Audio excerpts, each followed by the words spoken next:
لله رب العالمين والصلاة والسلام على رسوله خاتم النبيين وعلى آله الطيبين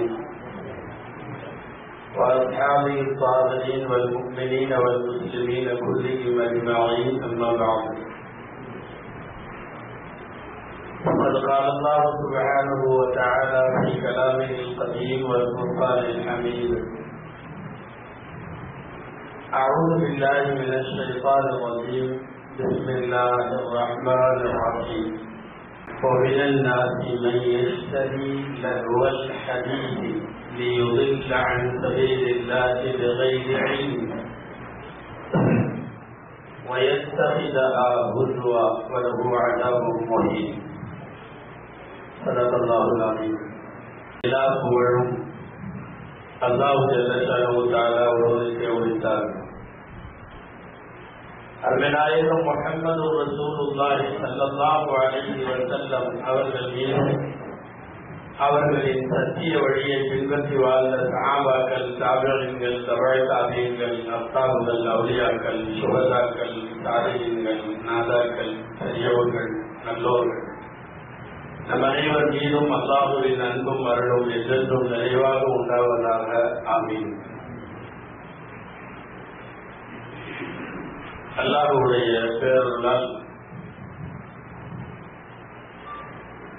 இளைஞர்களும் இணையதளங்களும் இன்னொரு நல்ல தலைப்பில் இந்த நூற்றாண்டில் வாழக்கூடிய இளைஞர்களின் பல்வேறு விதமான நல்ல மற்றும் தீய பழக்க வழக்கங்களும் அதன் வழியாக செய்ய வேண்டிய காரியங்களையும் தவிர்க்க வேண்டிய பல செய்திகளையும் உங்களுக்கு முன்னால சொல்லுவதற்கு முயற்சிக்கிறேன். அல்லாஹ் அருள் புரிவானாக. உள்ளபடியே இந்த சிறுவர்களுடைய உரையெல்லாம் கேட்டு மகிழ்வாக இருக்கிறது. சிறிய குழந்தைகள்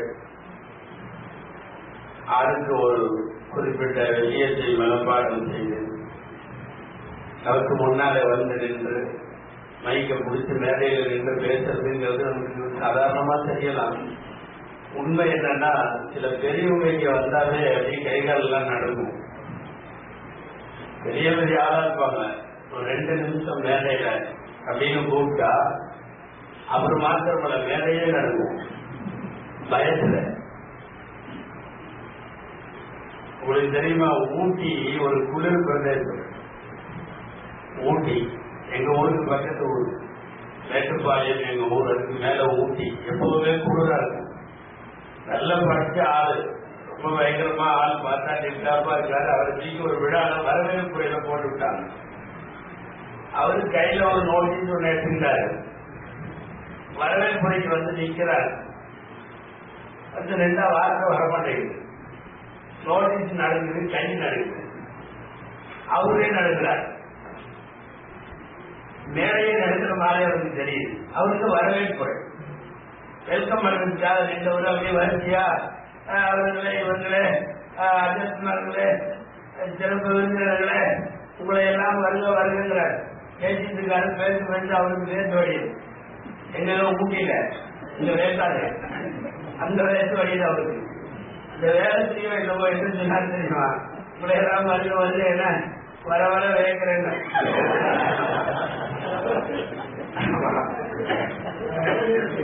ஒரு வரதான் சொல்லியிருக்கிறோம். நடுக்கத்துல வர வர வேகிறேன்னு உண்மையாலுமே வேலையெல்லாம் இருக்கு. சில பெரியவர்கள் கூட மேலைக்கு முன்னாலே வந்து நிற்கிற போது அவர்களால் சொல்ல வரக்கூடிய செய்தியை சரியாக சொல்ல முடியாமல் நடுங்கி விடுகிற போது குழந்தைகள் அல்லாஹ்வுக்கு நல்ல இன்பை, நல்ல தீனியுடைய பற்றை அல்லாஹ் வழங்க வேண்டும் என்ற துஆவோடு தொடங்குகிறேன். அதற்கு சொல்வது போல இளமை பருவம் அல்லாஹ் வழங்கியிருக்கிற பருவங்களிலேயே வித்தியாசமானதும் ரொம்ப யோசிக்க வேண்டிய ஒரு பருவம்.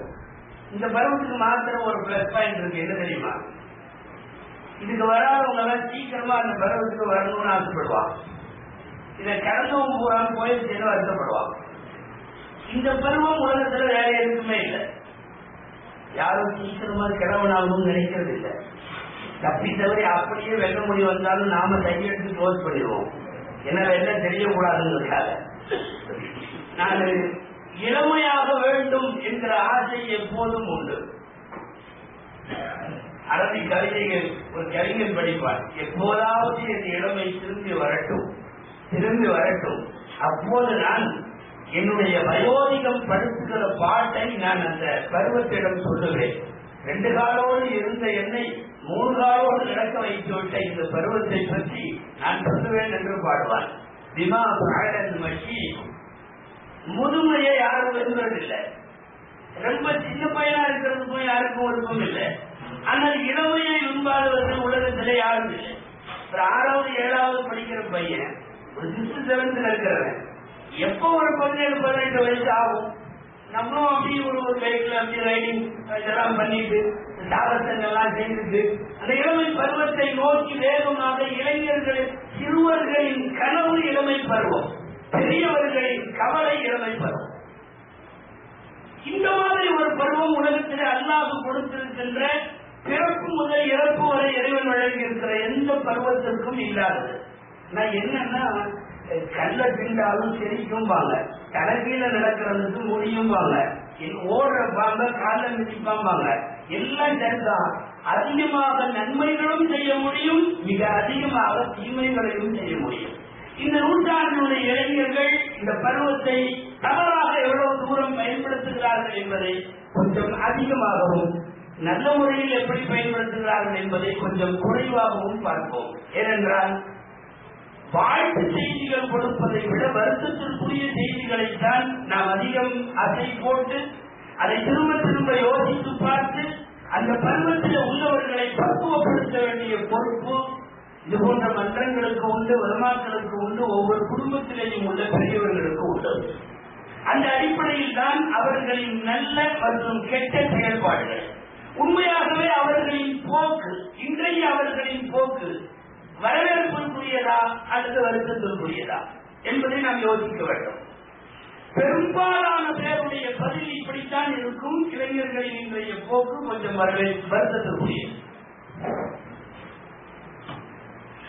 ஒவ்வொரு காலத்திலேயும் மக்களை கெடுப்பதற்கு சைத்தானுக்கு சில யுக்திகள் உண்டு. நம்ம டெக்னாலஜி வளர்ற மாதிரி அவனும் தன்னுடைய டெக்னாலஜியை வளர்த்துட்டே போறான். ஒரே மாதிரி அந்த காலத்துல மனிதர்களை கெடுத்த மாதிரியே கெடுத்துட்டு இருந்தாங்கன்னா இன்னைக்கு அவனுடைய இது வேலையாகாது. அதனால கால மாறுபாடுகளுக்கு ஏற்ப, வளரும் அறிவியலுக்கு ஏற்ப, விஞ்ஞான யுகத்திற்கு ஈடு கொடுத்து சைத்தான் தன் கெடுக்கிற யுக்திகளை தீய வழிக்கு கொண்டு போகிற அந்த டெக்னாலஜியும் அவர் ரொம்ப அதிகமாக வைத்திருக்கிறார். ஒரு காலத்தில் வெறும் ரேடியோவை வைத்து, வெறும் டேப்ரிகார்டரை வைத்து, பின் வெறும் டிவியை வைத்து, பின் கேபிளை வைத்து, பின் நிறைய சேனல்களை வைத்து, பின் இணையதளங்களை வைத்து, இன்றைக்கு மொபைல் எலக்ட்ரானிக் மீடியாக்கள் அத்தனையும் சொல்லிவிடலாம். அத்தனை எலக்ட்ரானிக் மீடியாக்களும் இன்றைக்கு சைத்தான் பயன்படுத்தி இருக்கிற பெரிய யுக்தி. வெறுமனே வார்த்தைகளால், இந்த பிற விஷயங்களால் மாத்திரம் மக்களை கெடுத்த காலத்திலே இருந்து அடுத்த கட்ட நகர்வுக்கு அவன் தன்னை ஆயத்தப்படுத்திக் கொண்டிருக்கிற போது அந்த வலையிலே விழாமல் இருப்பதற்கு தோதுவாக நாம் நம்மை மார்க்க ரீதியாகவும் எதிர்கொள்வதற்கு தயாராக்கிக் கொள்ள வேண்டும். குறிப்பாக இளைஞர்கள், என்னவோ இன்றைய இளைஞர்கள் எல்லாம் ஒரு விதமாக அடிமைகளாக இருக்கிறார்கள். இளைஞர்கள் சாப்பாடு தேவையில்லை, டீ காபி தேவையில்லை, ஒன்றும் தேவையில்லை. அதிலேயே இருக்கிறான், என்னமோ அமுக்கிறான், அதுக்கோ அனுப்புறான், எதையோ பார்க்கிறான்.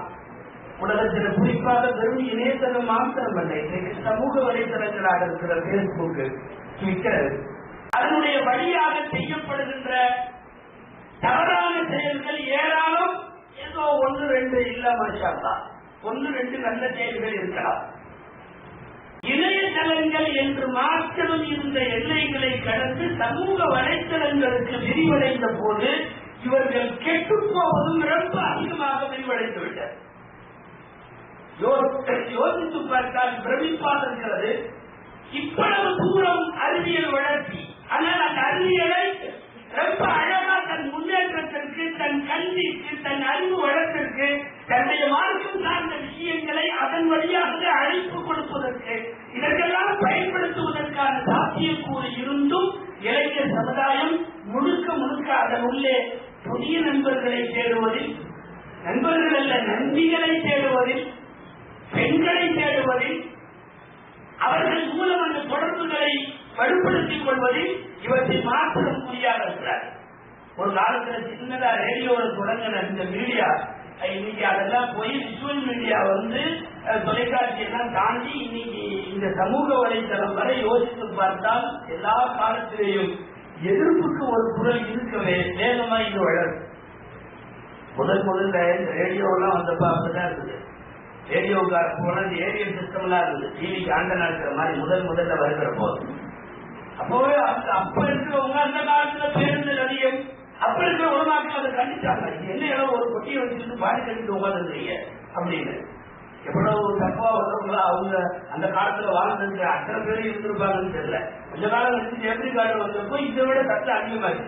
அதாவது பரவாயில்ல, அவன் போடுற பாட்டு தான் கேட்டு இருந்தீங்க, இது நீங்க விருப்பப்படுற பாட்டெல்லாம் போட்டு கேட்குறீங்க, இது ஆவாது முசீபத்துனால. அப்புறம் அது போய் பேசும் படம், பேசாத படம், தொலைக்காட்சி எல்லாம் வந்த உடனே ரொம்ப மோசமா போச்சு. ஒவ்வொரு காலத்திலையும் சட்டம் அதிகமாக ஆடுது. உங்களுக்கு தெரியும், தமிழ்நாட்டில் நிறைய ஊர்கள்ல முதல்ல டிவி வாங்கி வச்சவங்க ஜமாத்தை விட்டு வெளியே வச்சாங்க. அம்மா நடந்தது இன்னும் வீட்டுல என்னமோ வச்சிருக்காம என்னென்னமோ தெரியுறாங்க. அதுல எல்லாம் கேட்கறது மட்டுமல்ல பார்க்கறதெல்லாம் இருக்காம ஒரு ஊர் விளக்கு செய்யறவங்க தள்ளி வச்சாங்க. இப்பெல்லாம் தடுறதா இருந்தா எந்த வீட்டுல டிவி இல்லையோ அவனை மட்டும் தடுறாங்க. நிலைமை அப்படி ஆயிடுச்சு. அதாவது இது ஒரு அந்தஸ்து, ஒரு ஸ்டேட்டஸ் சிம்பல், ஒரு அந்தஸ்து குறியீடு ஆயிடுச்சு. அதாவது இது கூடவா இல்லை, உனக்கு அன்பு இல்லையா, இப்படி என்ன புரிய நீங்க அப்படிங்கிற மாதிரி இன்னமும் அவன் தமிழ் வாழ்க்கை ஆசை எல்லாம் வைக்க மாதிரி இன்றைக்கு உருவாக்கப்பட்டு விட்டது அல்லவா. ஒவ்வொரு காலத்திலேயும் வேகமா வரும்போது புஷ்டு எந்திரிக்கும் எதிர்ப்பு. அப்படி அங்க வரும், இங்க வரும், அஜர் வீட்டுல வரும், ஆசியார் வீட்டுல வரும், அங்க முத்தல்லூர்லயும் வரும், எல்லாம் வரும். நம்ம நிறைய ஆரம்பத்துல பயங்கர போர்ஸ்ல ஹராம் சொல்லுவோம், காலப்போக்கில் நிறைய ஹலால் ஆயிடும். இப்படி ஹலாலாக்கப்பட்ட ஜாயிதாக்கப்பட்டவைகளுடைய வரிசையில எல்லாம் இன்றைக்கு விரல் நுனிகளில் நம்முடைய வீட்டில் இளைஞர்கள் கூட அதிகம். பள்ளிக்கூட சிறுவர்கள் இருந்து தனாசுரன் சொல்லி காட்டுகின்ற இளைஞர்கள் எல்லாம் விஷயம் என்னன்னா, அவங்க தரப்பு நாடுகளுக்கு மொபைல்ல தெரியாத சில ட்ரிக்ஸ் எல்லாம் பசங்களுக்கு தான் தெரியும். நிறைய பேர் செல்போன் வச்சுட்டு பட்டு சிறப்பு மட்டும் தான் தெரியும். பெரியவங்களுக்கு வந்தா இது அமுத்தணும், வேணாம்னா இது அமுத்தணும், ரெண்டு மட்டும் தான் தெரியும்.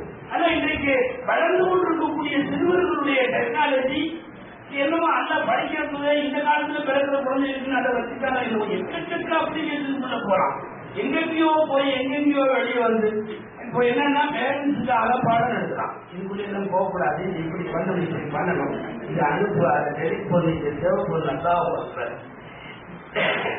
ஆரோக்கியமாக மட்டுமே இந்த பயன்பாடு இருக்கிற வரை குழந்தைகளுடைய வளர்ச்சியை நினைத்து நாம் மகிழ்ச்சி ஆகலாம்.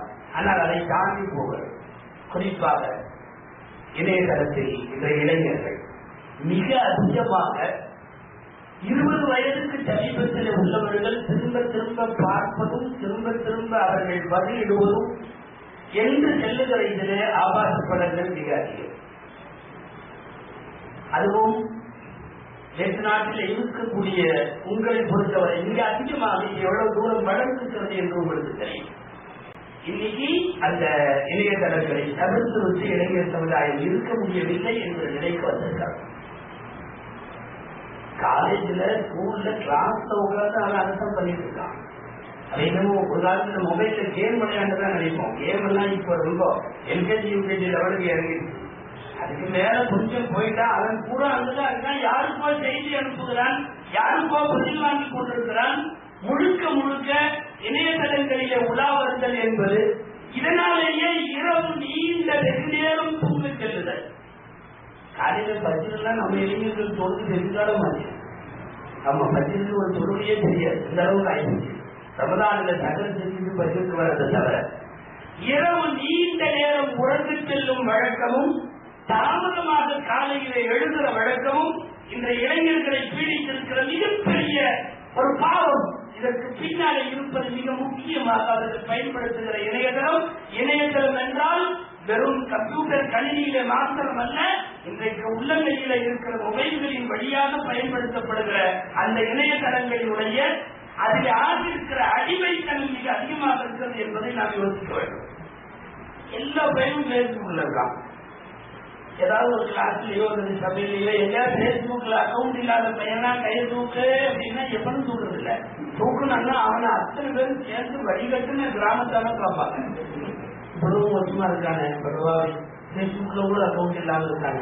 அத்தனை பேர் பள்ளிக்கூட மாணவர்கள், உயர்நிலை மாணவர்கள், மேல்நிலை மாணவர்கள், கல்லூரி மாணவர்கள் அத்தனை பேரும் அதில் கணக்கு வைத்திருக்கிறார்கள். பற்றி என்ன பண்ணுவான்னு நினைக்கிறீங்க? யார் யாரெல்லாம் கதவு திறந்து வைத்து, அதாவது வீட்டுல கதவை திறந்து வச்சு உட்கார்ந்த மாதிரி தான் அந்த புத்தகத்துல எல்லாரும் கதவை திறந்து உட்கார்ந்துருக்காங்க. எந்த வீட்டுக்குள்ள வேணாலும் போலாம். அப்படி ஒரு பயணம் கொண்டு விட்டா அதான் போகாமையா இருப்பான்.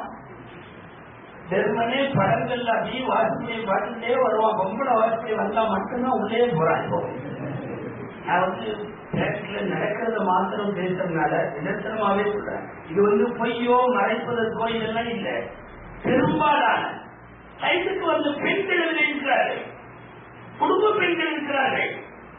ஒட்டுமொத்தமாக ஹராமும் நீங்க பேசுறதுக்காக நீங்கள நல்ல செயல்பாடு மட்டும் தான் வர வேண்டும். தொடக்கமே தவறாக இருக்கிறது.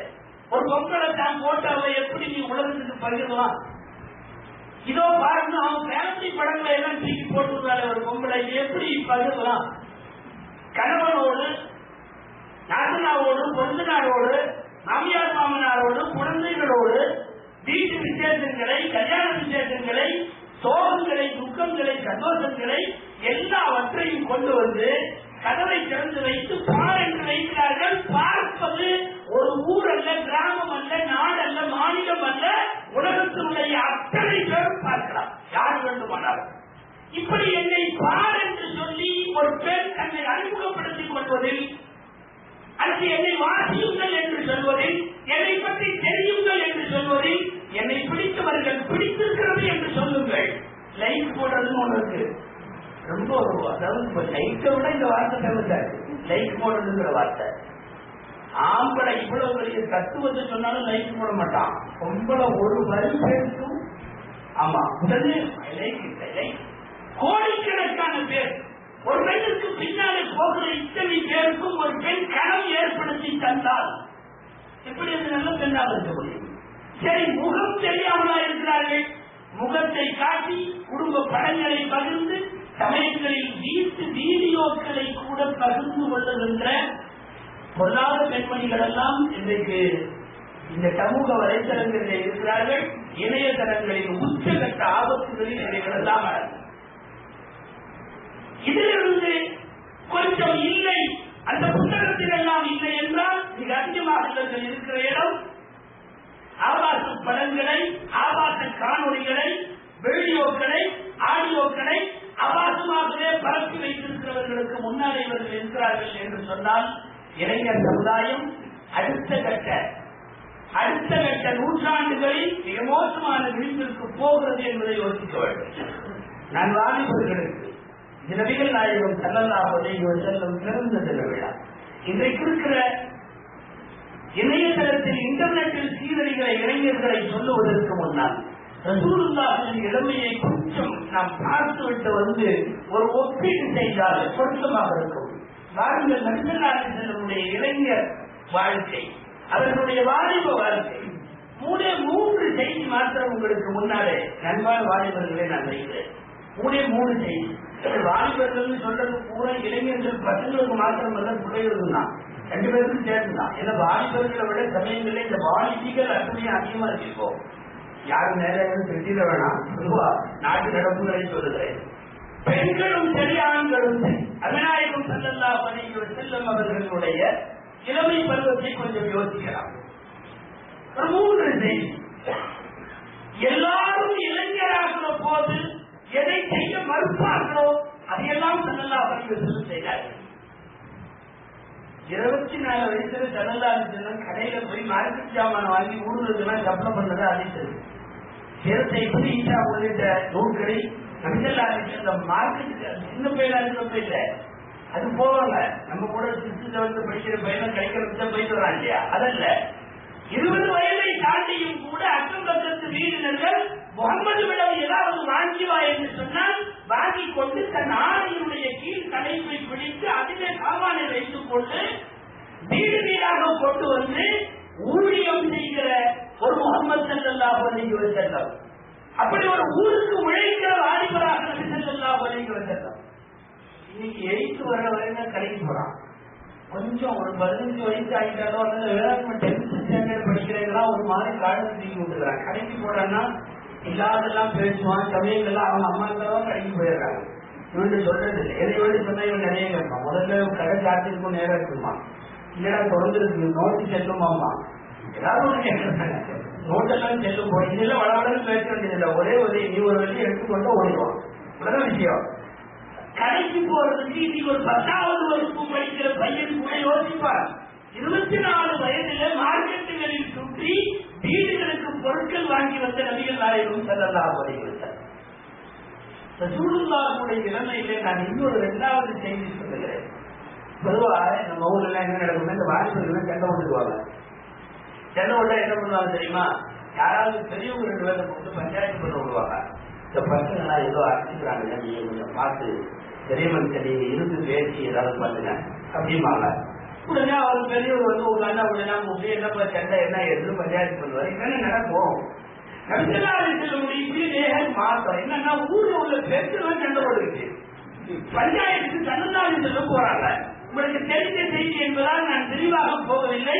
ரசூலுடைய 33வது வயதில் நடைபெற்ற அந்த நிகழ்ச்சி கஅபத்துல்லாஹை கட்டுவதற்கு ஊரிலே உள்ள அத்தனை பெரிய மனுஷர்களும் அடித்துக் கொண்ட போது, அந்த கல்லை தூக்கி வைப்பதற்கு நான் நீ என்று போட்டி வந்த போது, அத்தனை பேரும் சேர்ந்து உங்களுக்கு நான் தீர்ப்பு சொல்லுகிறேன் என்று சொல்லி கீழே ஒரு துணியை வைத்து கல்லை வைத்து ஹஜ்ருல் அஸ்வதை வைத்து எல்லாரும் சேர்த்து அதை துணியில் தூக்கி வைப்போம் என்று சொல்லி ஒவ்வொரு குல தலைவனுக்கும் போட்டி, கோத்திர தலைவனுக்கு போட்டி, கபீராக்களினுடைய சர்தார்களுக்கு போட்டி, ஊரிலே உள்ள நரைத்து முடிகளை கொண்ட அத்தனை பெரியவர்களும் சண்டையிட்ட போது, பஞ்சாயத்து செய்பவருக்கு வயது 30 சில்லறை என்றால் நபிகள் ஸல்லல்லாஹு அலைஹி வஸல்லத்தினுடைய இளமையே தலைமைக்கு தகுதியாக இருந்தது. எல்லாத்தையும் கூட்ட உட்கார வச்சு நபிகள் அத்தனை பேரும் சேர்ந்து எடுத்து வைத்தார்கள். வரலாற்று ஆசிரியர்கள் எழுதுகிறார்கள், மைக்கேல் ஹார்ட் போன்றவர்கள் குறிப்பிடுகிறார்கள், நபிப்பட்டம் வர்றதுக்கு முன்னாடியே ஒரு 33 வயசுல அந்த கல்லை தூக்கி அங்க வைக்கிறதுல ஊரை ஒருங்கிணைத்தார்கள் அல்லவா. முகம்மது அப்போதே ஜெயித்து விட்டார். நுபுவத்து வரல, யார்த்தையும் போயிட்டு கனிமா சொல்லல, ஊருடைய சீர்திருத்தங்களையும் மேற்கொள்ளல. ஆனால் ஒற்றை கல்லை தூக்கி வைப்பதிலேயே அடுத்த கட்ட தன் தொலைநோக்கு எப்படி இருக்கும் என்கிற தீர்மானத்தை அந்த ஒரு நிகழ்ச்சியிலே காட்டினார். ஒருவருடைய செயல்பாடுகளை வைத்து அடுத்தடுத்து அவர் ஆட்சிக்கோ பொறுப்புக்கோ தலைமைக்கோ பதவிக்கோ வருகிற போது அவர் எப்படி இருக்கிறார் என்பதை நம்மால் யூகிக்கவும் கணிக்கவும் முடியும் அல்லவா. நபிகள் செல்லம் கண்ணெடுத்து வைத்ததை அப்படி கணித்தார்கள். நான் சொல்ல வருவது வாலிபர்களே, பெரியவர்களுக்கு கூட வழிகாட்டுகிற அளவுக்கு அற்புதமான ஊரை பிளவுபடுத்தாத ஒரு தலைமை நபிகள் நாயகம் ஸல்லல்லாஹு. நீங்க வருத்தம் என்ன தெரியுமா, ஊரம் பிளவாகிறதுக்கு காரணமே நம்ம வாலிபர்கள் தான். நான் இப்ப சொன்னதுக்கு நேர் மாசமா யோசிச்சு பாருங்க, பெரியவர்களை கூட ஒருங்கிணைத்த ஒரு வாலிபர். இன்னைக்கு பெரியவங்க கரெக்டா இருந்தாலும், ஜமாத்து கரெக்டா இருந்தாலும், ஊர் கரெக்டா இருந்தாலும், அவைகளை பிரிப்பது இன்றைக்கு வாலிபர்கள். பள்ளிவாசல் இருந்தாடி, ஜமாத்து இருந்தாடி, கபிரிஸ்தான் இருந்தாடி, ஐக்கிய ஜமாத்து 3 ஆரம்பிச்சு அது 4 ஆகி நிறைய பிரிவுகள் பிளவுகள் வாலிபர்களால். நபிகள் நாயகம் ஸல்லல்லாஹு அலைஹி வஸல்லம் அவர்களுடைய அற்புதமான இளம் பருவத்தினுடைய 3வது ஒரே ஒரு செய்தி நான் வாலிபர்களுக்கு சொல்லியே ஆக வேண்டும். முதல்ல சம்பாதிக்க ஆரம்பிக்கிற போது வயது 20 இருக்கலாம். நாம் வரலாற்றில் தெரிந்திருக்கிறோம், ஒட்டுமொத்த நபிகள் நாயகம் ஸல்லல்லாஹு அலைஹி வஸல்லத்தினுடைய வாழ்க்கையில் அவர்கள் செய்த தொழில் ரீதியானது 2 தொழில் தான் வருமானத்திற்காக. ஒன்று ஆடு வைத்து பெற்ற கூலி, இன்னொன்று வியாபாரம் செய்து பெற்ற கூலி. அந்த வியாபாரம் இன்றைக்கு போல் கடைகளின் வியாபாரம் அல்ல, சந்தை வியாபாரம். எனவே சிரியாவுக்கும் மற்ற நாடுகளுக்கும் இதர ஊர்களுக்கும் பயணித்து பனூ கைனுகாவுடைய மார்க்கெட்டிலும் சூக்கே ருக்கால் என்ற மார்க்கெட்டிலேயும் துண்டை பிரித்து கடை போட்டு வணிகம் செய்த சில்லறை வர்த்தகத்திலே சேரும் ஸல்லல்லாஹு அலைஹி வஸல்லம் வியாபாரம் செய்து அதையும் நேர்மையாய் செய்து நல்லது ஒரு லாபம் கைக்கு வந்த போது ரெண்டு பேரும் தான் சேர்ந்து பார்ட்னர்களாக செய்தார்கள். ஸல்லல்லாஹு அலைஹி வஸல்லம் அவர்களும் அப்பாஸ் ரலியல்லாஹு அன்ஹு ரெண்டு பேரும் கையிலையும் நல்ல லாபம். திரும்பிக் கொண்டிருக்கிறார்கள். மக்காவுக்குள் நுழைகிற அந்த பொழுது ஸல்லல்லாஹு அலைஹி வஸல்லம் கேட்டாங்க, நல்ல லாபம் வந்திருக்கு, இதுவரையும் நாம எப்போ இல்லாத அளவுக்கு இந்த ஷாமுடைய பிரயாணத்துல சிரியாவை சம்பாதிச்சிருக்கோம், என்ன செய்யலாம்? ரெண்டு பேரும் ஒரு முடிவுக்கு வந்தார்கள். வாலிபர்கள், தயவு செய்து இந்த முடிவும் இதை ஒட்டிய உங்களின் சம்பாத்தியத்தினுடைய போக்கும் நீங்கள் தீர்மானிக்க வேண்டும். ஸல்லல்லாஹு அலைஹி வஸல்லம் சொன்னாங்க, நம்ம தந்தை அபூ தாலிப், பெரிய தந்தை அபூ தாலிப் லாசால எக்கச்சக்கமான பிள்ளைகளை பத்திரிகளை எல்லாம் கொடுத்துட்டான். குடும்ப செலவுக்கே கஷ்டப்படுறாரு.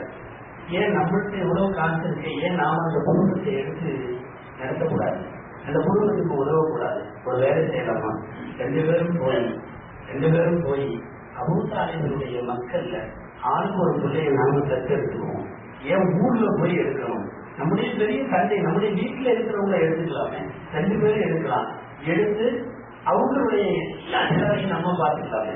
இந்த காசு வச்சு நாம என்ன செலவு பண்ண போறோம் துனியாவுல? முடிவு நன்றாக இருந்தது. ரெண்டு பேரும் போனார்கள். அபூ தாலிபிடத்தில் பேசினார்கள். கண்களில் அபூ தாலிப் அவர்களுக்கு கண்ணீர். இஸ்லாமை முழுமையாக ஏற்கவில்லை தானே உங்களுடைய உலகத்தின் மிக நீதியாக நேர்மையாக வாழ்ந்த பெருமகன் அண்ணல் அபூ தாலிப் அவர்கள். சாமானியமான தலைவர் அல்ல. எப்போதும் வீட்டு திண்ணையில முகம்மது வெளியில படுக்க வேண்டும் ஸல்லல்லாஹு அலைஹி வஸல்லம். வீட்டுக்குள்ளே பெரியவர் அபூ தாலிப் படுத்திருப்பார்.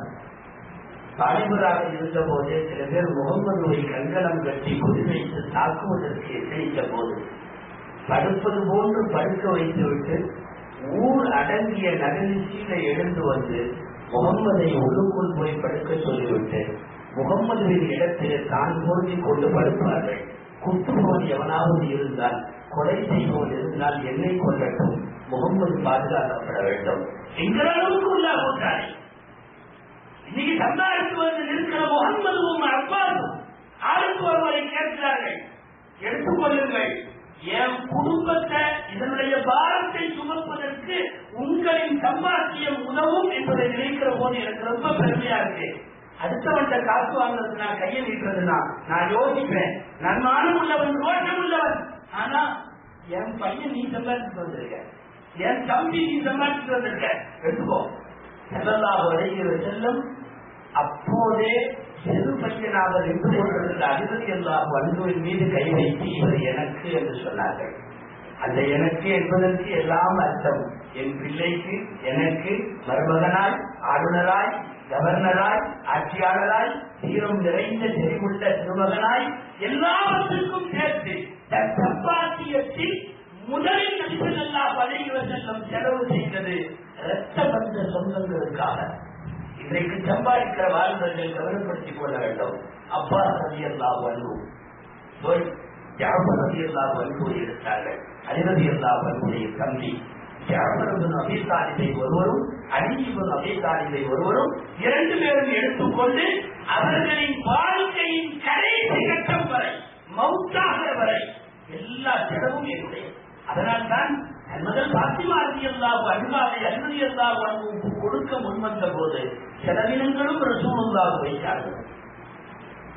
சம்பாதிக்க துவங்குகிற இளைஞர்கள், குடும்பத்தை பாரமாய் கருதுகிற இளைஞர்கள், வீட்டு பெரியவர்களுக்கு செலவழிப்பதை பாரமாய் கருதுகிற இளைஞர்கள், நமக்கே குடும்பம் இனி எப்படி அவர்களுக்கு தர வேண்டும் என்று யோசிக்கின்ற இளைஞர்கள், நபி ஸல்லல்லாஹு அலைஹி வஸல்லம் அன்றைக்கு சம்பாதித்த ஒரு சிறு வணிகத்திலே கூட கிடைத்த காசை எப்படியெல்லாம் பயன்படுத்தினார்கள் என்று பார்க்கிறோம். நான் சொல்ல வந்தது மூன்று செய்தி. நபிகள் ஸல்லல்லாஹு அலைஹி வஸல்லம் அவர்களின் வாலிபம் ஊரை ஒன்றுபடுத்த பயன்பட்டது ஒன்று. ஊருக்கு கடைகளுக்கு போறதுல இருந்து அத்தனை பொது தேவைக்கும் வாலிபம் பயன்பட்டது 2. சம்பாத்தியம் எல்லாம் தன் வீட்டிற்கும் தன் சொந்த பந்தங்களுக்கும் செலவழிப்பதற்கு என்று அந்த வாலிபம் பயன்பட்டது 3. இந்த 3ம் ரசூல் ஸல்லல்லாஹு அலைஹி வஸல்லத்தின் இளமையாக வைத்துக் கொண்டு இன்றைக்கு இருக்கிற உங்களின் பொது தேவை, உங்களின் மார்க்க தேவை, நீங்கள் சொந்தங்களை அனுசரித்து வாழ்கிற விதம், உங்கள் செலவினங்கள் எவ்வளவு தூரம் சொந்தங்களுக்கு பெற்றோர்களுக்கு போகிறது என்பதை பற்றிய கவலை, இவைகள் எல்லாவற்றையும் ஒருமுறை வாலிபர்கள் யோசித்தால் இன்றைக்கு இருக்கிற சினிமாவோ விளையாட்டோ காதல் சமாச்சாரங்களோ அல்லது இன்னும் இளையதர சமாச்சாரங்களோ இன்றைக்கு அடிமையாகி கிடக்கிற இளைஞர்கள் இந்த வயதுக்கெல்லாம் இந்த விஷயங்களுக்கெல்லாம் போக மாட்டார்கள். ரசூலுல்லாஹி ஸல்லல்லாஹு அலைஹி வஸல்லம் அவர்களுடைய சுமார் 35 வயது வரை உள்ள அவர்களின் வாழ்க்கை இவர்கள் அத்தனை பேருக்குமான பாடம், குறிப்பாக வாலிபர்களுக்கான பாடம். 4 காசு வந்த உடனே வேற மாதிரி பெற்றோர்களை பார்ப்பது, சொந்தங்களை பார்ப்பது இல்லை. உங்களது மலை அளவுக்கு கபரிலையும் வறுமையிலையும் உங்களுக்கு கை கொடுப்பது உங்களுடைய உறவினர்களுக்கு நீங்கள் செலவழிக்கிற காசுகள் மட்டும்தான். எவ்வளவு தூரம் செல்வம் வந்தாலும் அந்த செல்வங்களை பிரயோகிக்கின்ற விஷயத்துல நமக்கான முன்மாதிரிகளை நாம் ஸல்லல்லாஹு அலைஹி வஸல்லமிடமிருந்து பெற வேண்டும். சரி, அன்னராரின் இளமை இருக்கட்டும். சஹாபாக்களுடைய இளமை பருவத்தை பற்றி ஒரு வார்த்தை காபிர்கள் பேசினார்கள். அந்த செய்தி இருக்கிறது. ருஹ்பான் பில்லைல் வ சுஜாஅன் பின்னஹார். இந்த ரசூலுல்லாஹி ஸல்லல்லாஹு அலைஹி வஸல்லம் சுத்தி இருக்கிற இந்த பசங்க என்னன்னே தெரியலையே. இந்த சஹாபாக்கள் இரவுல பார்த்தா துறவிகள் மாதிரி வணங்குறான், பகல்ல பார்த்தா மார்க்கத்திற்காக வாழத்து நிற்கிற வீரனாக நிற்கிறான். ருஹ்பான் பில்லைல் வ சுஜாஅன் பின்னஹார். துறவிகளை போன்று வணக்க வழிபாடு, வீர மறவர்களை போல மார்க்க சேவை. மார்க்க சேவையும் ஆன்மீக தளத்தில் நம்முடைய மார்க்கம் பற்றும் இந்த 2ம் சஹாபாக்களின் இளமையின் மிக சுருக்கமான சூத்திரங்கள். இன்றைய வாலிபர்களிடத்தில் இவைகள் எப்படி இருக்கிறது? சஹாபாக்களை பின்பற்றினா நாம கூட விட்டுட்டோம். ரசூலுல்லாஹி விட்டாச்சு, சஹாபாக்களை விட்டாச்சு, யார் யாரையும் பின்பற்றலாம். எவனாவது ஒருத்தன் கிரிக்கெட்ல கொஞ்சம் அவன் வேகமா எடுத்துட்டான்னா அப்புறம் அவன் மொட்டை அடிக்கிற மாதிரி இவன் மொட்டை அடிக்கிறான், அவன் ட்ரெஸ் போடுற மாதிரி இவன் பண்றான். நமக்கு கிரிக்கெட் நட்சத்திரங்கள் எல்லாம் நமக்கு ரோல் மாடலா? கேவலமா இல்லையா? சினிமா நடிகர்கள் நமக்கு ரோல் மாடலா? சாக்கடைகளின் உச்சகட்டத்திலே கழுத்தடைகளில் ஆறு கீழ்கடத்தில் இருப்பவன் அபிநாயகத்தினுடைய உம்மத்தினர்களுக்கு, அதில் உள்ள வாலிபர்களுக்கு அவங்கள ரோல் மாடல். ஒண்ணு சினிமா ஸ்டார்களை புரிஞ்சுக்கிறான், இல்ல கிரிக்கெட்ல உள்ளவங்களை புரிஞ்சுக்கிறான், இல்ல யாரையாவது. குறிப்பா இந்த வெஸ்டர்ன் கல்ச்சர் நிறைய வருது. ஃபாரின்ல இருந்து கூட்ஸ் மட்டும் இல்ல, கல்ச்சரும் அங்கிருந்து இறக்க முடியாது பூரா. அவன் என்னென்ன பண்றாங்க, நம்ம ஊர்ல எல்லாம் பார்த்துருக்கீங்க. போன ஜடம் விடாம தெரியுமா? பின்னாடி ரொம்ப பேர் சொல்றான், சரியா பேர் தெரியல, பொம்பளை மாதிரியே இருக்கு. பின்னாடி டூ வீலர்ல யாரும் பொம்பளை போட மாட்டா, ஆம்பளை தான் முதுகு வரைக்கும் இருக்கு. பூவை வாங்கி ஒரு முறை வச்சுட்டு இருக்கோம், அவ்வளவு தூரம் போட்டுடலாம். இன்னொன்னு தெரியுமா, காதலில் கூட கடுக்கன் போடுறாங்க வாலிபர்கள். கடுக்கன் இந்த காலம் இந்த காலம் எதுக்கு தெரியல, எவ்வளவு போட்டுப்பான். எங்கேயாவது ஒரு டிவில இதுல ஷோல கிரிக்கெட்ல சினிமால கையில வாங்கி கட்டுறது ஓகே. காப்பு ஒன்று போடுறாங்க, ஒண்ணுமே இல்லை, சினிமாவும் இல்லை, சும்மா வரையும்.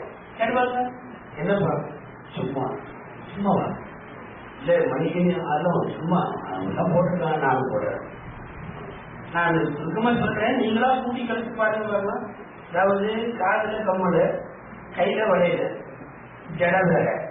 ஒரு முடிவுக்கு நீங்க வந்துருக்கீங்க, மொத்த பயன் இருக்கும். வேற என்ன இருக்கு? ஜடை போடுகிறார், கழுக்கல் போடுகிறார், காப்பு போடுகிறார். யார் சொல்லிக் கொடுத்த சுண்ணத்து இது? கிருதா பிழை வரை அது கிருதாவாக இருந்தால் அதற்கு மேல் ரசூல் ஸல்லல்லாஹு அலைஹி வஸல்லம் ஹேர் ஸ்டைல் வேற ஒண்ணு இல்லையே. கையில எங்க காப்பு இருந்தது? வெள்ளி மோதிரத்திற்கும் இரும்பு மோதிரத்திற்கும் அனுமதி வழங்கக்கூடிய நபிமொழிகளை தாண்டி இன்றைக்கு நாம் செய்து கொண்டிருக்கக்கூடிய இந்த தாக்கலையான விஷயங்களுக்கெல்லாம் எங்கு அனுமதி? எப்படி ரசூல் நமக்கு மாடலாகவில்லை, சஹாபாக்கள் மாடலாகவில்லை?